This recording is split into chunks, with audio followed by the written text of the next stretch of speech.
Waktunya kentongan. Di tengah gempuran waspada kebakaran hutan dan lahan di tengah El Nino. Dan telah hadir di kantor BPBD Kabupaten Toli-Toli pada siang hari ini ada Prakirawan BMKG Kabupaten Toli-Toli, Ibu Milenia. Selamat siang Ibu. Dan juga ada Kepala Bidang Pencegahan dan Kesiapsiagaan BPBD Toli-Toli, Pak Asnawir. Selamat pagi Pak. Dan juga ada Pak Lurah dari Kelurahan Sidoarjo, Pak Munafri. Baik, untuk mempersingkat waktu, kita langsung saja membahas bagaimana kesiapsiagaan kewaspadaan dari khususnya BPBD dalam menghadapi kebakaran hutan dan lahan karhutla di tengah El Nino ini. Selebihnya mungkin disampaikan oleh Bapak Kepala Bidang Pencegahan dan Kesiapsiagaan BPBD Kabupaten Toli-Toli, Bapak Asnawir, dipersilakan. Silakan. Iya, terima kasih. Sebenarnya kalau melihat situasi cuaca sekarang, kita sudah memasuki masa pendinginan, ya. Jadi kita sudah hampir melewati masa kemarau karena sudah 3 hari ini berturut-turut hujan. Dan biar bagaimanapun kita akan menghadapi hal yang seperti itu. Oleh karena itu, sebenarnya simpel saja kalau untuk menyangkut masalah kebakaran hutan dan lahan. Ya paling pertama tentu banyak-banyak kita memberikan informasi, ya, informasi edukasi kepada masyarakat, baik media elektronik, media cetak dan lain sebagainya, apabila memang sudah memasuki masa kemarau, ya. Tuh. Yang kedua, saya mengatakan simpel tadi, agar masyarakat lebih waspada, kita pemerintah daerah, masyarakat, pemerintah secara keseluruhan itu banyak-banyak menyampaikan tentang sanksi pidana. Sanksi pidana manakala melakukan pembakaran, membuka lahan dengan membakar, itu punya sanksi. Jadi hal-hal yang seperti itu kita sampaikan. Jadi masyarakat itu makin waspada, karena dalam persoalan kebakaran hutan itu sangat krusial jadi tusi kita BPBD untuk pengendaliannya. Jadi tusi kita untuk pengendaliannya. Jadi apabila dua itu aja yang kita lakukan, pertama seperti yang saya kemukakan, sosialisasi edukasi itu menyampaikan kepada masyarakat. Yang kedua, banyak-banyak mengingatkan mereka bahwasanya hal-hal yang dilarang apabila dilakukan mendapatkan sanksi, itu pasti mereka tidak akan lakukan, ya. Karena di dalam Undang-Undang Nomor 32 tahun 2009 tentang pengendalian pengelolaan lingkungan hidup, di situ ditegaskan hal-hal yang dilarang seperti pembakaran lahan,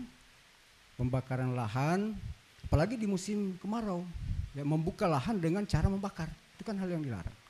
Hanya ada pengecualian dalam undang-undang itu, dalam poin penjelasan aturan itu, karena aturan itu kan sudah dibuat lagi aturan baru Undang-Undang Nomor 6 tahun 2023 yang mungkin akan diberlakukan pada bulan Februari 2026. Manakala peraturan undang-undang yang tidak melanggar ketentuan sebelumnya, otomatis aturan yang lama itu dinyatakan berlaku. Artinya pada pasal 69 Undang-Undang 32 tentang lingkungan hidup itu, pengelolaan lingkungan hidup, apabila kita membakar lahan, ya, membakar lahan, itu kan ada sanksi pidananya. Baik subjek hukumnya itu adalah perorangan, bisa juga bersifat korporasi atau perusahaan, sehingga mereka baik skala kecil maupun besar mendapatkan sanksi untuk itu. Nah, yang saya garis bawahi adalah ada pengecualian dalam aturan itu. Pengecualiannya seperti apa? Melihat kearifan lokal. Karena mereka dibatasi penguasaan tanah, lahan itu kurang lebih maksimalnya 2 hektar. Nah, mereka lakukan pembakaran, membakar di lahannya, pengecualiannya kepada mereka, lakukan sekatan untuk itu. Lakukan sekatan, bukan berarti bahwa pengecualian 2 hektar langsung dibakar, kan berdampak. Nah, makanya di dalam aturan itu ditekankan apabila kita mau lakukan pembakaran, usahakan jangan pada musim kemarau, jangan pada menjelang masa El Nino, ya. Saya kira itu sementara. Baik Pak, memang kita juga tidak bisa menampik fakta. Masih banyak juga masyarakat khususnya di Kabupaten Toli-Toli tentunya yang masih abai terkait pembakaran hutan dan lahan, masih membuka lahan dengan cara membakar seperti itu. Dan sejauh ini Pak, BPBD Kabupaten Toli-Toli dalam mensosialisasikan terkait undang-undang yang bisa mungkin membuat jera para pelaku pembakaran hutan dan lahan itu seperti apa sosialisasinya sejauh ini Pak? Ya, kami semenjak saya di BPBD itu kurang lebih 1 repolita saya di sini, 4 tahun lebih sudah saya di BPBD. Kami itu karena kurangnya tenaga, ya, karena kebakaran itu identik dengan damkar. Begitu ada kebakaran, masyarakat itu tidak telepon BPBD, dia telepon pemadam kebakaran, ya, damkar. Karena kenapa? Karena mereka punya fasilitas untuk itu. Jadi menyikapi pertanyaannya Bapak tadi, memang kita BPBD itu ada kelompok yang kita bentuk. Kelompok-kelompok masyarakat yang dibentuk di desa itu mereka kita sudah berikan pelatihan, kita berikan mereka sudah paham, peduli akan bencana apapun, termasuk bencana api, kebakaran. Jadi mereka lakukan semacam deteksi dini di wilayahnya. Jadi mana lahan-lahan yang sudah dibuka, ya lahan-lahan yang besar kemungkinan untuk berdampak pada kebakaran, karena biasanya kebakaran hutan itu diawali dengan pembakaran lahan biasanya. Mereka bakar lahannya kemudian tanpa pengawasan, akhirnya meluas, melebar. Jadi itulah yang mereka lakukan, bagaimana mengantisipasi dini, ya, melakukan pemetaan kewilayahan untuk area-area yang dianggap rawan akan kebakaran, dan itu yang mereka awasi kelompok-kelompok tadi. Makanya penting dan sering-sering di kentongan dan lain sebagainya di RRI itu saya sampaikan penting dibentuk kelompok ini, karena ini adalah kepanjangan tangan dari BPBD itu sendiri. Saya kira itu. Baik, para pendengar, kita coba dulu beralih ke Ibu Milenia selaku prakirawan dari BMKG. Baik Ibu Milenia, sejauh ini Bu, di Kabupaten Toli-Toli sendiri Bu, titik-titik rawan untuk khususnya kebakaran hutan dan lahan ini di mana saja yang prioritas pengawasan di musim kemarau ini Bu? Baik, terima kasih. Jadi untuk titik-titik rawan kebakaran di Toli-Toli ini sebenarnya hampir seluruh wilayah Toli-Toli ini rawan, karena memang daerah kita ini kan penuh dengan persawahan, perkebunan dan hutan gitu ya. Jadi saya harap memang baik Pemda dan warga juga berperan aktif gitu untuk mengawasi, dan bagi masyarakat juga yang ingin mengecek secara update titik-titik mana sajakah yang rawan, di BMKG ada juga, bisa dicari di Google, ketik aja titik hotspot Toli-Toli misalkan BMKG, itu nanti keluar petanya gitu. Ada juga dari web Sipongi KLHK itu juga. Jadi saran saya memang di seluruh wilayah kita harus waspada sih Mas, nggak hanya di titik-titik tertentu aja. Ya, memang kita tahu bersama ya, wilayah Kabupaten Toli-Toli ini masih banyak tentunya lahan-lahan terbuka seperti itu. Dan BMKG sendiri dalam memetakan tersebut, kita mungkin sudah tahu ada informasi lewat Google. Tapi apakah BMKG bisa mensosialisasikan langsung kepada masyarakat, mungkin sejauh apa pensosialisasian tersebut? Baik, terima kasih. Jadi untuk ranah kami adalah menginformasikan terkait musim kemaraunya, dan tahun ini kebetulan musim kemaraunya ini dibarengi oleh El Nino. Jadi setiap tahun itu pasti kemarau tapi tidak selalu El Nino. Makanya kenapa tahun ini dibilang musim kemaraunya akan lebih kering daripada musim-musim sebelumnya. Jadi kami juga sudah mensosialisasikan di media sosial dan berita-berita juga. Selain itu juga sebulan terakhir anggota kami juga turut aktif dalam rapat-rapat yang diadakan oleh instansi lain untuk menyebarkan informasi terkait El Nino ini. Baik, Kita coba menyapa dulu Bapak Lurah Sidoarjo, Pak Munafri. Baik Pak Munafri, selaku lurah dari Kelurahan Sidoarjo, tentunya wilayah Sidoarjo yang kita ketahui juga memiliki kawasan pegunungan, apalagi kebun-kebun cengkeh seperti itu Pak ya. Sejauh ini bagaimana kondisi yang ada di wilayah yang Bapak kelola sejauh ini? Ya, terima kasih. Selamat sore para pendengar RRI dimanapun berada. Jadi terkait dengan persoalan pembakaran hutan dan lahan, khususnya di Kelurahan Sidoarjo.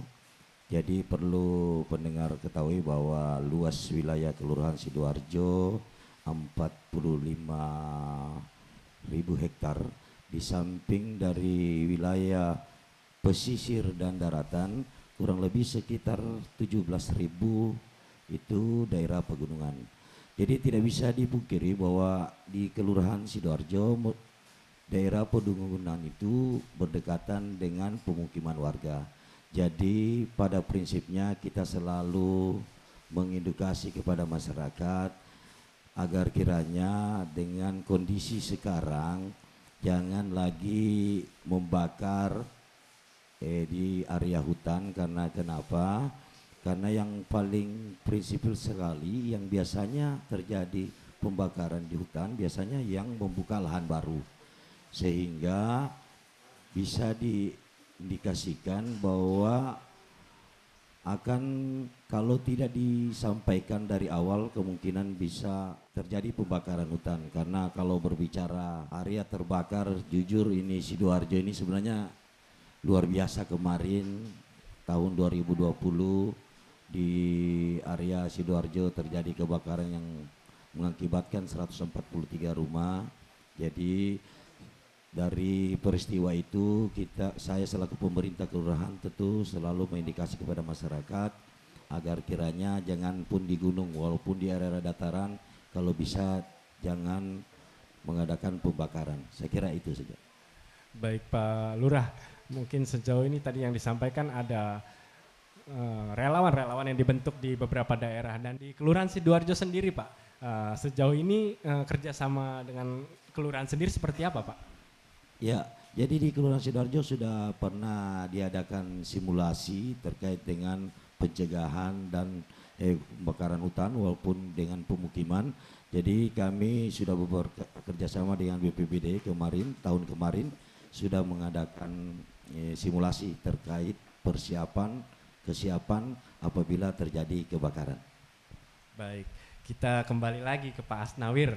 Pak Asnawir, sejauh ini Pak, apa sih yang menjadi tantangan dari BPBD Kabupaten Toli-Toli sendiri jika terjadi kebakaran hutan dan lahan baru? Bagaimana upaya yang dilakukan atau alternatif apa yang dilakukan jika memiliki kesulitan dalam penanganan kebakaran hutan dan lahan tersebut Pak? Silakan. Ya, kalau berbicara tantangan sih saya coba kaji luas hutan dulu ya. Luas hutan dan lahan yang ada di Kabupaten Toli-Toli atas dasar dokumen kajian resiko bencana yang sudah pernah kita buat, karena kita ini punya dokumen kajian ya. Dokumen kajian itu sebanyak 364.000 hektar ya. Jadi luas secara keseluruhan hutan dan lahan di Kabupaten Toli-Toli itu 364.000 hektar lebih. Saya tidak usah sebut digit-digitnya itu. Kemudian dari dokumen kajian itu yang dilakukan oleh akademisi, lahan dan hutan yang dikategorikan tinggi risikonya seluas 17.550 hektar. Kalau kita lakukan perhitungan luasan hektar dengan risiko tinggi, tentu dia berada pada posisi 4,8%, 4,80%. Nah, kemudian saya kembali menyampaikan ulang lagi 364 hektar terbagi dari 10 kecamatan. Sementara pertanyaannya ada itu, bagaimana BPBD untuk menangani hal itu? 10 kecamatan dengan 360 hektar. dengan hutan yang paling banyak berada pada posisi ketinggian, itu hal yang paling susah. Beda dengan negara-negara maju, negara modern seperti Amerika yang pernah terjadi kebakaran. Mereka ada program udara yang dia lakukan karena anggarannya tidak ada kayak kita yang efisiensi seperti ini. Jadi 1 kali terbang, 2 kali terbang langsung siram, padam. Kita mau apa? Untung kemarin kebakaran di Tuele itu, kebakarannya berada di bawah jalan, karena baru-baru ini bulan ini ada kebakaran. Di bawah jalan sehingga pada waktu masyarakat menelpon damkar, proses pemadamannya cepat karena dia menurun. Damkar itu di atas, yang mau dipadamkan di bawah. Otomatis dia mudah untuk menyiram. Pertanyaannya adalah bagaimana kalau yang mau dipadamkan kurang lebih 1 kilometer ke atas dari badan jalan. Pasti kalau di damkar itu makin jauh dia, makin tinggi, ukuran selang itu pasti makin kecil. Pasti meledak selangnya, pasti pecah. Itulah yang menjadi masalah dalam kita selaku lembaga yang memberikan akuntabilitas persoalan TUSI, kebakaran lahan. Itu semuanya masalahnya. Masalah logistik, masalah peralatan. Ya. Peralatan kami siap, hanya supply. Pernahkah pemerintah daerah memikirkan untuk bagaimana memadamkan yang jauh tadi? Nah, sekarang dalam kota tidak ada lahan gambut. Tetapi kita di Lampasio ada lahan gambut yang proses kebakarannya itu akan susah untuk dipadamkan. Pernahkah dipikirkan itu? Sekarang kalau kita pikirkan itu dengan upaya pencegahan itu, bisakah langsung dikondisikan dengan efisiensi yang sekarang? Itu pertanyaannya. Ya, sementara masyarakat menuntut untuk lakukan good governance yang baik kan? Seperti itu. Ya, jadi kadangkala hal yang seperti itu menimbulkan emosi sama saya untuk memberikan jawaban, ya. Ya, terima kasih. Baik, kita coba ke Ibu Milenia kembali. Baik, Ibu Milenia, fenomena El Nino saat ini apakah merata terjadi di seluruh wilayah Indonesia khususnya di Kabupaten Toli-Toli atau bagaimana pengaruhnya terhadap potensi kebakaran yang akan terjadi di Toli-Toli ini, Bu? Baik, terima kasih. Jadi untuk fenomena El Nino ini sendiri, ini cukup merata di Indonesia dan salah satu wilayahnya adalah Toli-Toli. Dan bisa saya katakan memang cukup rawan untuk terjadi karhutla karena kelembapan udara menurun dibanding hari-hari biasanya dan itu sangat mensupport terjadinya kebakaran hutan. Sangat menyuplai api itu bisa menyebar juga lebih cepat. Maka dari itu saran kami dari BMKG untuk para warga agar mencari alternatif lain untuk membuka lahan karena terutama di bulan Mei hingga puncak kemarau diperkirakan untuk wilayah Sulawesi Tengah itu Agustus atau September itu memang tinggi sekali potensi untuk terjadi kebakaran dan merambat ke banyak wilayah. Apalagi seperti yang disebutkan tadi sebelumnya banyak daerah-daerah seperti lahan gambut dan juga daerah-daerah di pegunungan itu juga menjadi salah satu yang rawan karena kembali lagi sulit sekali akses ke sana gitu untuk memadamkan. Baik, memang potensi-potensi kebakaran hutan dan lahan di Kabupaten Toli-Toli ini seperti yang sudah dijelaskan oleh Pak Asnawir dan juga Ibu Milenia serta Pak Munafri tadi, memang banyak tantangan-tantangan yang tentunya harus diadakan kolaborasi ya antar pihak, itu lebih baik mungkin. Dan kita coba ke Pak Lurah kembali. Baik Pak Munafri, bagaimana Pak sejauh ini membangun kesadaran masyarakat khususnya di Kelurahan Sidoarjo agar tidak melakukan pembakaran seperti di Kebun Cengkeh agar tidak merambat gitu ke wilayah-wilayah lain. Ya, jadi saya kira untuk persoalan ini tentunya kita selalu mengedukasi kepada masyarakat bahwa kiranya walaupun mereka membuka lahan baru tentunya bukan menjadi jawaban atau alasan dalam pembersihan lahan baru itu harus selalu dibakar. Tentunya dalam hal ini mereka sudah pahami bahwa di wilayah Sidoarjo tidak bisa kita pungkiri bahwa masyarakat yang tinggal di kaki pegunungan itu banyak. Jadi otomatis walaupun indikasinya bisa terjadi kebakaran hutan tentunya bisa juga membahayakan kepada masyarakat yang tinggal di bawah. Jadi kita menghimbau dan selalu menyampaikan kepada masyarakat stop membakar lahan walaupun bagaimana modelnya, karena kita selalu mengedukasi kepada mereka dan mengadakan pengawasan baik dari pihak kelurahan, Babinsa dan Babin Kantimas. Terima kasih. Baik, Pak Lurah, apakah masyarakat-masyarakat yang masih membandel jika sudah diperingatkan agar untuk tidak membakar lahan, membuka lahan seperti membakar, apakah kedepannya akan mendorong ada upaya-upaya hukum seperti itu, Pak? Jadi untuk saat ini kita tetap mengedukasi dulu terkait dengan masyarakat yang biasanya membakar di area hutan yang mereka buka, tapi alhamdulillah semua berjalan dengan lancar dan disampaikan lewat Babin Kantimas dan Babinsa. Kayaknya untuk saat ini masyarakat sudah paham bahwa risiko yang akan ditimbulkan apabila mereka melakukan pembakaran hutan atau lahan. Saya kira itu. Baik, kita kembali lagi sepertinya ke Pak Asnawir ini, Pak. Sejauh ini, Pak, seperti yang Bapak jelaskan tadi, memang kalau damkar kan cepat seperti itu, masyarakat langsung melapor.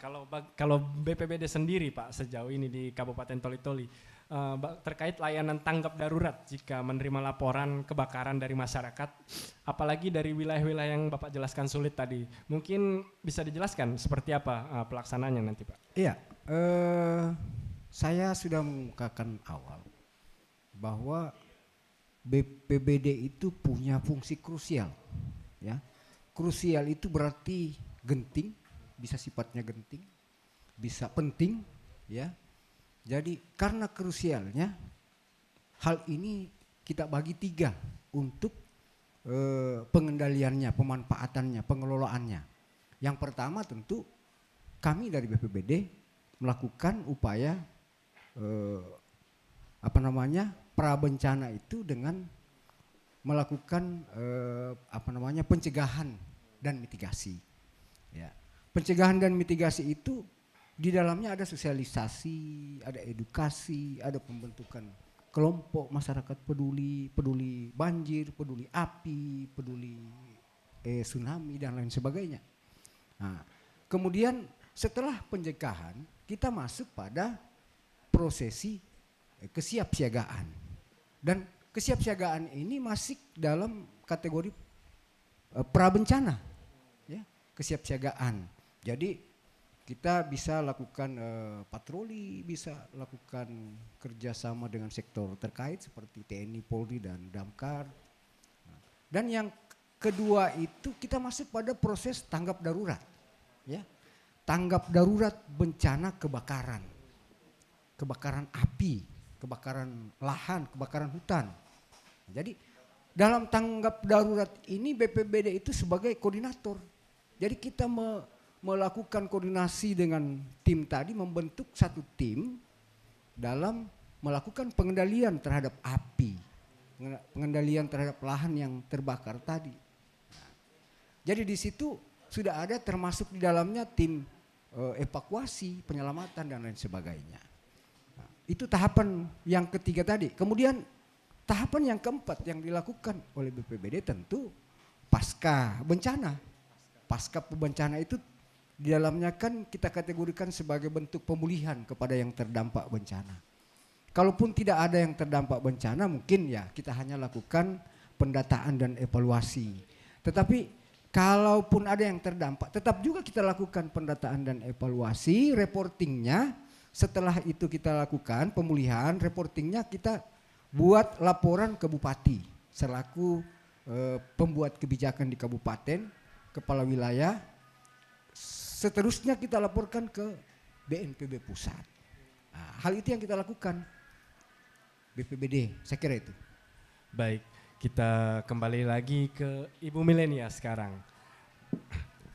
Ibu Milenia, fenomena El Nino ini memang bagaimana terjadi di setiap tahun? Apakah ada jadwal-jadwal waktu tertentu sehingga perlu diwaspadai, Bu? Atau mungkin baru kali ini saja, Bu? Baik, jadi untuk fenomena cuaca ini kan sebenarnya banyak ya, Mas. Nah, salah satu El Nino ini, kalau untuk El Nino ini biasanya terjadinya antara 5 sampai 7 tahun sekali. Tapi untuk yang kali ini dia tuh terjadinya 3 tahun terakhir itu 2023. Nah, kenapa sih untuk yang tahun ini nih terdengar cukup menyeramkan ya di masyarakat gitu yang mungkin yang sudah beredar, karena di tahun ini selain kemarau ada El Nino dan nantinya juga di 6 bulan di kemudian itu ada IOD plus, itu salah satu gangguan lain. Jadi kalau El Nino itu terjadinya di daerah Samudra Pasifik, kalau IOD ini terjadinya di daerah Samudra Hindia. Jadi memang Indonesia ini penuh sekali dihimpit dengan banyak fenomena cuaca. Dan biasanya El Nino ini terjadi selama 9 hingga 12 bulan. Tetapi BMKG perkirakan puncaknya nanti El Nino itu akan terjadi di bulan Agustus dan September, dan untuk wilayah Sulawesi Tengah juga termasuk puncak kemaraunya di bulan Agustus atau September di berbagai wilayah terbagi-bagi. Baik Bu, mungkin kita tahu bersama saat ini mungkin kan cuaca juga di Toli-Toli itu berubah-ubah tuh. Ada kadang saat ini seperti ini mendung, hujan, gerimis. Apakah BMKG Toli-Toli sendiri saat ini tetap mensosialisasikan bahwa El Nino ini adalah sesuatu yang harus diwaspadai, Bu? Baik, jadi kalau kita berbicara tentang cuaca, kita tidak bisa bilang ini hanya karena satu faktor tunggal. Karena itu tadi yang saya sebutkan banyak sekali faktor-faktor yang mendukung. Dan mungkin sekarang masyarakat agak bingung, katanya kita udah masuk kemarau tapi masih hujan. Tapi sebenarnya sekarang ini kita masih di periode transisi, jadi pancaroba dari hujan ke kemarau.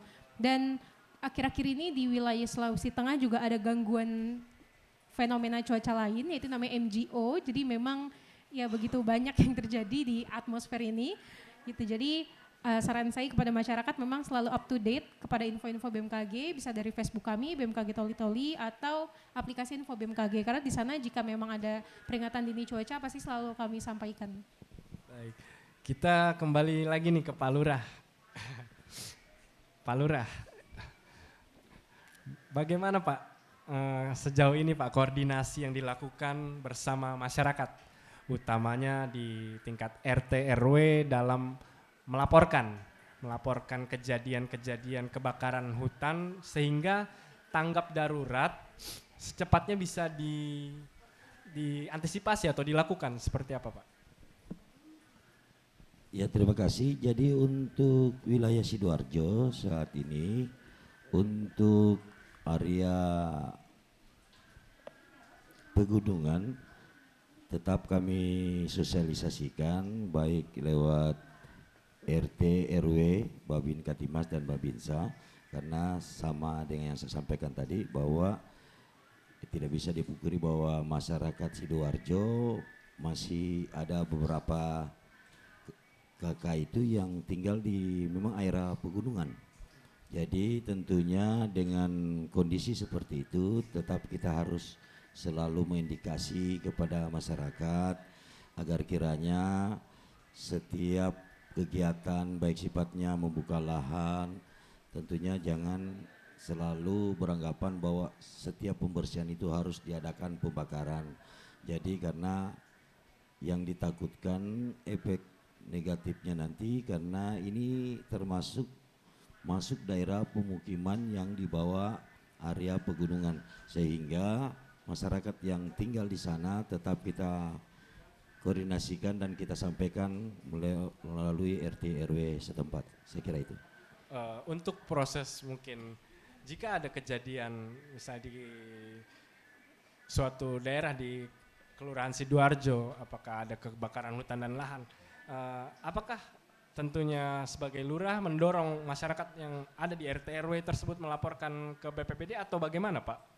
Ya tentunya awalnya tentu kita akan sampaikan ke BPBD terkait dengan persoalan pembakaran, tapi tidak menutup kemungkinan kita selaku pemerintah dan masyarakat yang ada di wilayah di mana titik kebakaran tentunya kita sama-sama bergotong royong untuk bagaimana bisa memadamkan api tersebut, karena tidak bisa dipungkiri bahwa kita di Kelurahan Sidoarjo sudah melakukan pelatihan baik RT RW warga yang notabene yang tinggal di daerah pegunungan maupun di pesisir.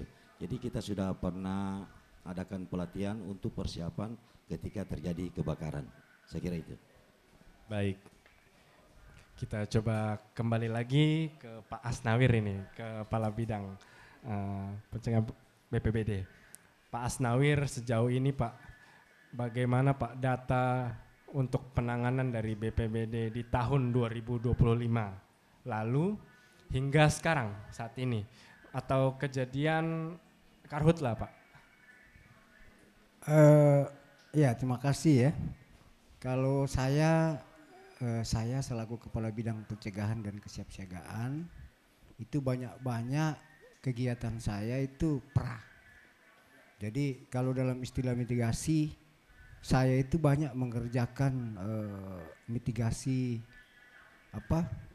non struktural.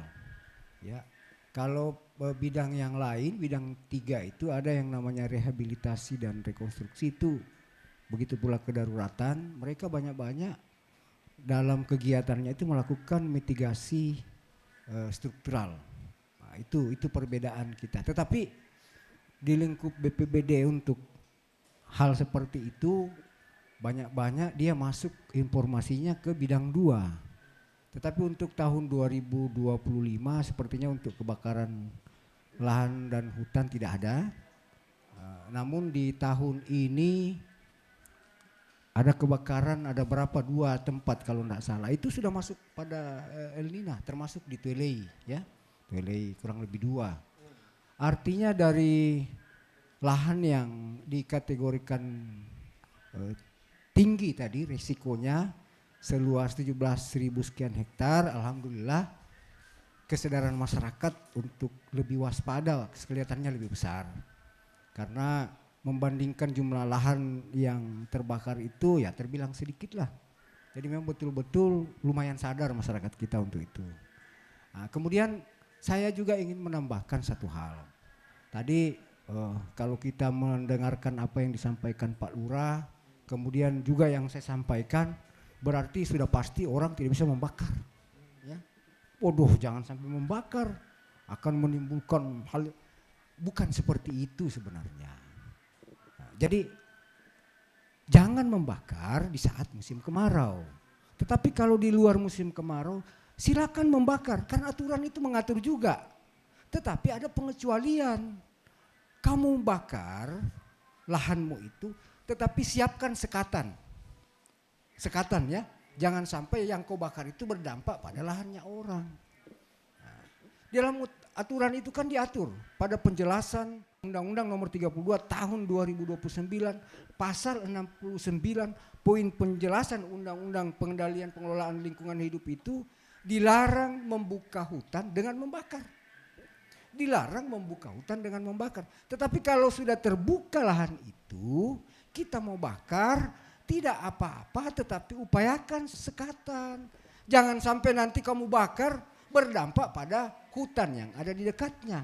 Karena di Indonesia ini hutan-hutan yang terbakar mayoritas itu disebabkan karena lahan yang dibakar oleh masyarakat, kelompok-kelompok tani itu yang membiarkan lahannya dibakar yang sudah diolah tadi sehingga merembet ke hutan. Itulah sehingga banyak hutan-hutan terbakar.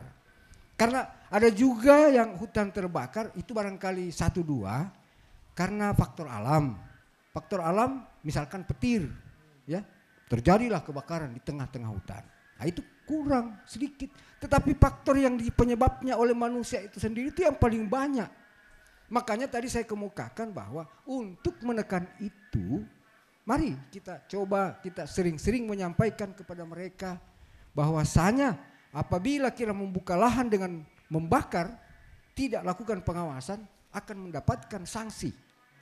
Baik sanksi pidana maupun sanksi denda atau yang lainnya. Ya. Kalau sudah hal yang seperti itu, kewaspadaan masyarakat itu makin tinggi loh. Makin tinggi. Kalau BMKG, pemerintah, kelurahan, kecamatan, BPBD mau diberikan untuk lakukan pengawasan yang jumlah hutan yang 364.000 hektar itu habis Bapak tidak berkantor Pak. Tidak berkantor Bapak. Apalagi tidak didukung dengan peralatan dan logistik. Di dalam teori kita itu tertuang tusi kita lakukan tanggap darurat apabila kebakaran terjadi. Perlu kita garis bawahi bahwa koordinator tunggal itu BPBD apabila kebakaran terjadi. Nah, sekarang apabila kebakaran terjadi tentu dituntut bagaimana mengupayakan peralatan dan logistik. Peralatan dan logistik pertanyaannya lengkap apa tidak? Kalau pertanyaannya ada tentu ada jawaban saya. Tetapi kalau pertanyaannya lengkap apa tidak, tentu saya jawab tidak lengkap. Karena kenapa? Kita tidak punya selang yang 300 meter, 500 meter. Kita hanya punya kendaraan supply. Kalau memang itu dilekatkan tusi kita untuk itu, silakan siapkan kita untuk pesawat, kapal terbang itu, untuk lakukan pemadaman yang sewaktu-waktu bakal terjadi. Jadi yang rasional aja kita berpikir untuk itu. Ya, yang rasional. Kita ini terdiri dari masyarakat petani.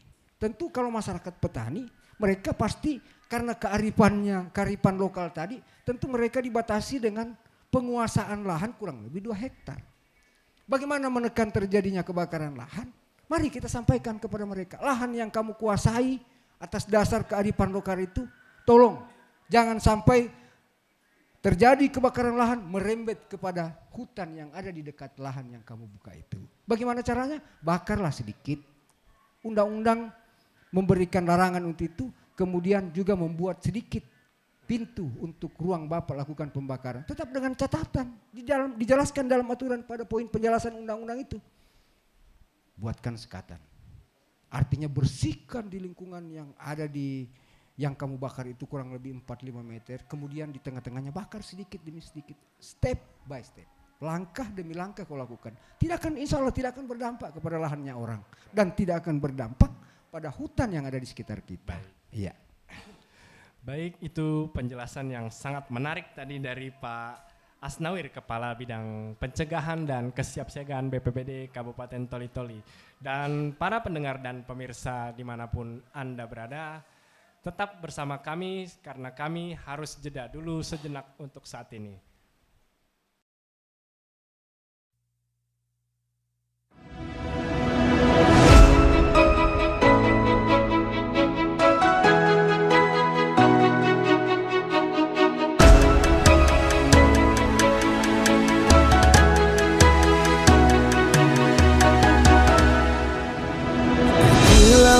Di samudra terbentang khatulistiwa, di situ ku ada bersamamu saudara.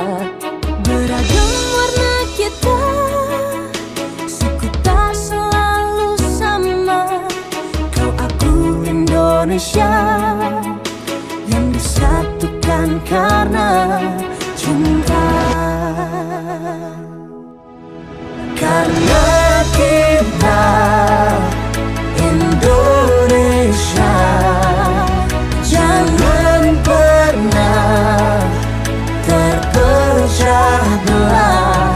Walau kita berbeda, walau kita tak sama, tetaplah satu kita Indonesia sesungguhnya.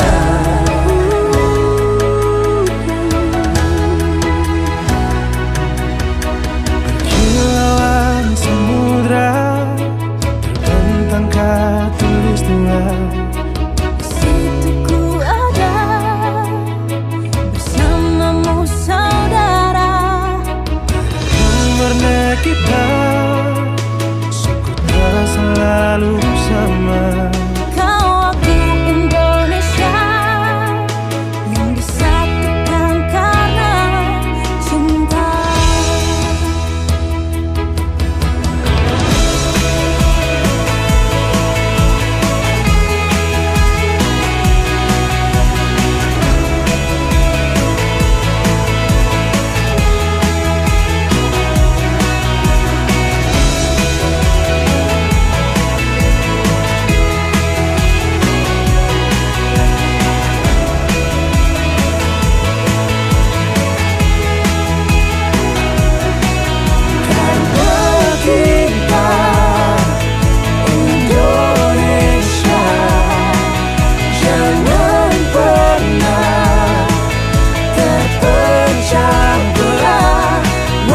tak berbeda, walau kita tak sama, tetaplah satu kita, kita Indonesia sesungguhnya.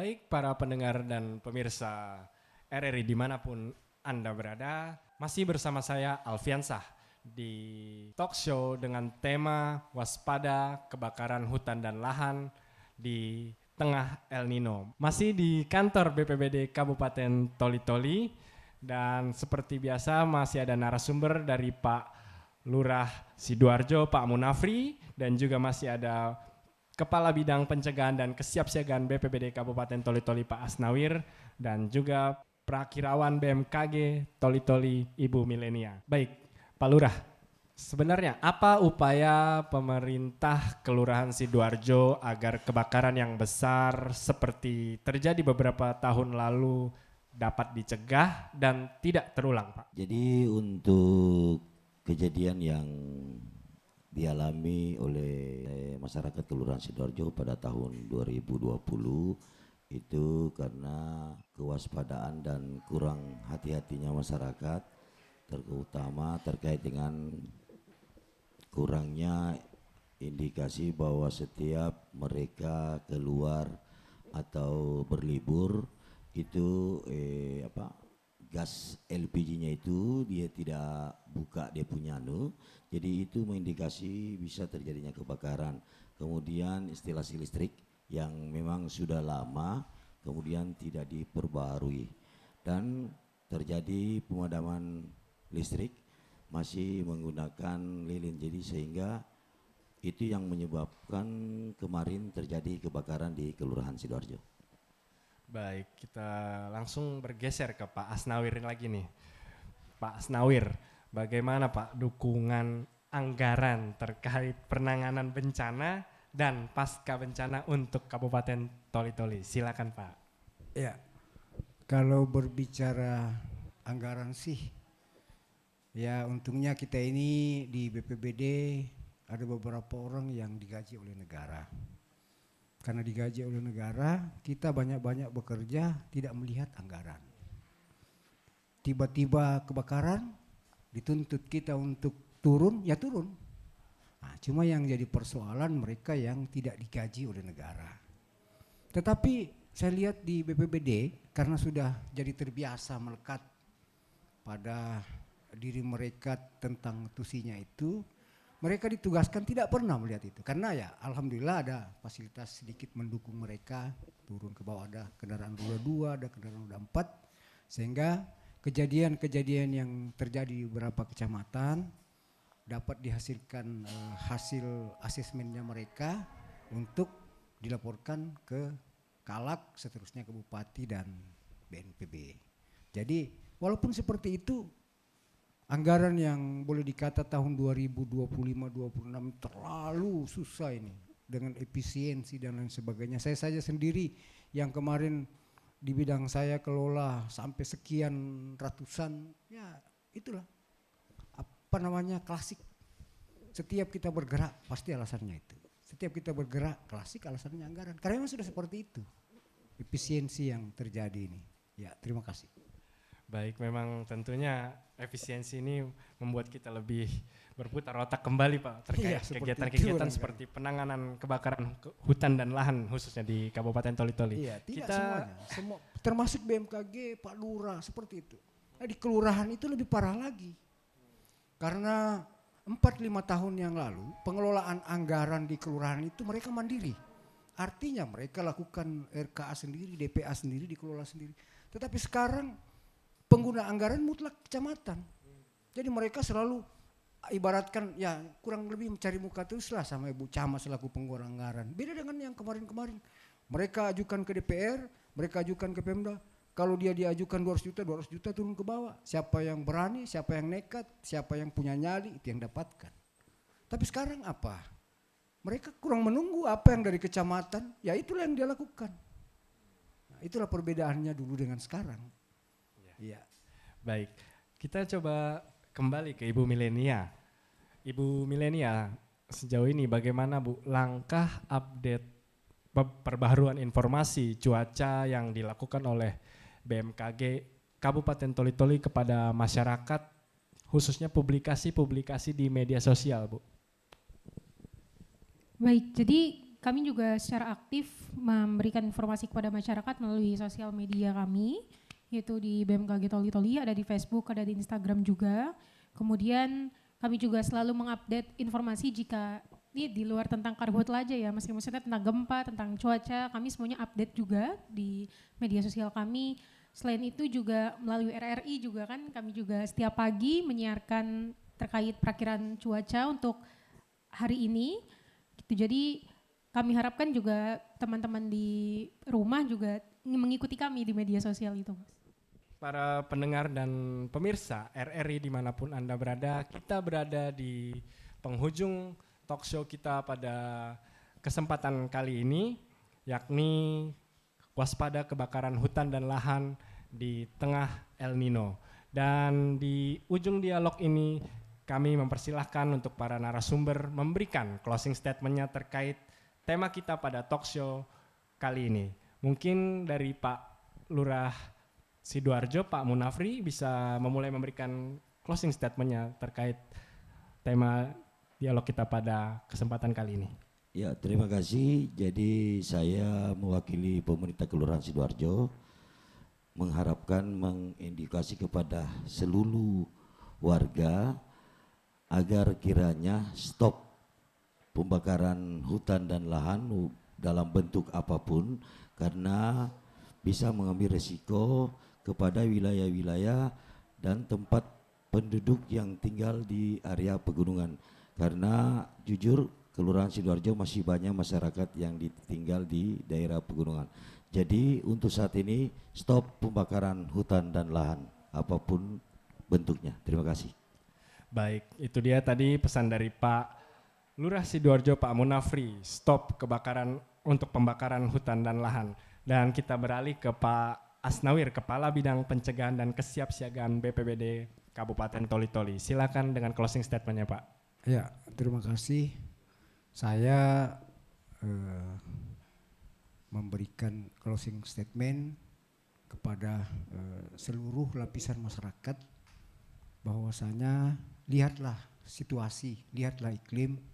Kalau memang kemarau, kalau kita sudah masuk pada El Nino, jangan lakukan pembakaran, ya. Hindari membakar lahan, karena lahan yang dibakar bisa berdampak pada kehidupan orang, berdampak pada hutan yang ada di sekitar kita yang cukup luas ini. Kemudian untuk petani yang memiliki lahan, boleh kita lakukan pembakaran, tetapi kita juga harus tahu diri. Membakar, jadikan hal yang positif dalam membakar itu dengan seperti yang disampaikan tadi oleh Pak Lurah kepada saya, barangkali itu jadi kompos Pak ya, atau mungkin jadi pupuk, ya itu mungkin bisa, tetapi skalanya pasti kecil. Oleh karena kecil jangan dipandang enteng, tetap lakukan pengawasan. Kalaupun itu kita lakukan, dan buat sekatan apabila bapak-bapak melakukan pembakaran di lahan masing-masing. Pikirkan orang lain, dan pikirkan apabila kamu melakukan pembakaran dengan tidak melakukan pengawasan, apalagi membakar dalam skala besar, ada subjek hukum yang terjadi untuk kamu. Kamu akan diberikan sanksi pidana untuk itu, ya. Baik perorangan maupun korporasi ataupun perusahaan. Oleh karena itu, lihatlah situasi kita, lihat iklim kita. Karena dari beberapa kepala BMKG yang saya pernah ngomong sama-sama, sampaikan, Pak, saya ini kadang-kala kalau membuka laman BMKG itu Toli-Toli selalu lari dari perakiraan. Ya. Kalau dibanding dengan daerah-daerah lain, perakiraannya selalu tepat, Toli-Toli selalu lain. Itulah kelebihannya Toli-Toli. iklim yang tidak bisa dibaca oleh digital. Ya, kita harapkan tidak hujan, begitu jam 4 lewat, hujan lebat. Jadi walaupun demikian, tetap kita harus menjaga lingkungan kita, jangan sampai apa yang kita lakukan jadi malapetaka untuk kita. Saya kira itu closing statement saya. Makasih. Assalamualaikum warahmatullahi wabarakatuh. Waalaikumsalam. Baik, kita terakhir ke Ibu Milenia terkait closing statement untuk tema talk show kita pada kesempatan kali ini. Silakan Ibu Milenia. Baik, saya izin melengkapi. Jadi memang selain mencari alternatif untuk membuka lahan dan juga membuat sekat saat membakar lahan, mungkin saya izin menambahkan untuk tetap berhati-hati, memperhatikan hal-hal kecil seperti membuang puntung rokok, pastikan dia benar-benar sudah mati karena di musim El Nino dan kemarau ini yang sangat kering, faktor sekecil apapun itu bisa memicu kebakaran yang meluas. Seperti itu, dan selain itu untuk masyarakat juga tetap jaga kesehatan, tetap hidrasi diri dengan minum air putih yang banyak dan memakai sunscreen saat keluar rumah karena di tahun ini memang diperkirakan akan lebih kering daripada tahun-tahun sebelumnya. Terima kasih. Baik, itu dia tadi penyampaian dari ketiga narasumber kita pada sore hari ini. Dan terkait tema kita waspada kebakaran hutan dan lahan karhutla di tengah El Nino, tentunya masyarakat dihimbau untuk tetap waspada terhadap cuaca panas yang saat ini terjadi di Kabupaten Toli-Toli, dan tentunya seperti yang sudah dijelaskan oleh para narasumber kita tadi, bahwa silakan membakar hutan, silakan membakar lahan, namun tetap memperhatikan situasi dan kondisi di sekitar, jangan sampai merugikan orang lain dan juga orang banyak. Saya Alfiansa dari kantor BPBD Kabupaten Toli-Toli. Wassalamualaikum warahmatullahi wabarakatuh.